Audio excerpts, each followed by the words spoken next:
Ladies and gentlemen, I'd like to introduce you to Bowkill number 272 and number 97 with a recurve. I got on stand at 6:45, and 7 o'clock I discovered a deer down there. It kind of made a couple quick jumps. It come in real silent. It was still this morning, but the ground's kind of wet and everything from the rain we've been having, and I didn't hear the deer. And I don't know if I moved or what, but it bounced a couple of times.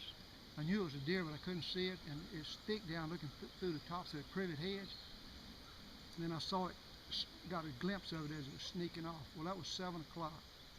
And I sat there at 8:30. I saw a little deer coming in, and it was a cow horn spike in full velvet. And he came in from the east, and instead of going right to the corn and the rice brand, he circled around and got under me and then walked out. And I mean, I watched him for 20 minutes before I shot this one. But he was perfect, quartering away, showing his right side. My favorite way to shoot a deer. When they're quartering away, I can shoot dead slab dab in the middle of them. I ain't got to worry about hitting tight behind the shoulder or anything like that. Just shoot right in the center of them, just like I shoot a target.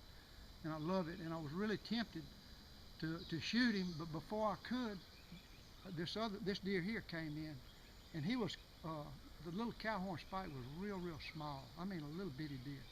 And I didn't want to shoot him. And this one here, it's not a very big deer, it's a small deer, but it was considerably bigger, and I could tell it was out of velvet, and it looked like it had more points than a spike. So I made up my mind I was going to shoot it, and he just took forever to get in there, and he never did get in right. And finally he was getting just right, and I started raising my bow up to shoot, and the other deer, the other little buck, was facing away from me, quartering. And I don't know how he caught my movement, but it scared him, and he whirled and bounced out. And then this one backed out, and he started walking out, and I shot him as he was walking out. Saw the area in him and running off. Got a good compass bearing on him. And then I heard a deer snort in the direction he had went, and then snorted over further to the east. This deer here ran northeast from the tree, and then I heard one snort in that direction, and then I heard it further over to the east, and I think it was that other little buck. And anyway, I stayed up an hour, set my stopwatch, and I waited an hour before I climbed down. And very quietly, very easily, I started easing this way. I had blood, I had a spot of blood right where I'd shot him. And but it wasn't enough to interest me, and these woods are kind of open over this way, the way he ran for a little while. And I said, well, let me just kind of see if I can find him. So I started walking this way, and I flanked the thick area he ran in this open area. And he had run into thick stuff and curled out and fell in these open woods, so it was easy to see. That's the rest of the story. And it's just a little old young buck.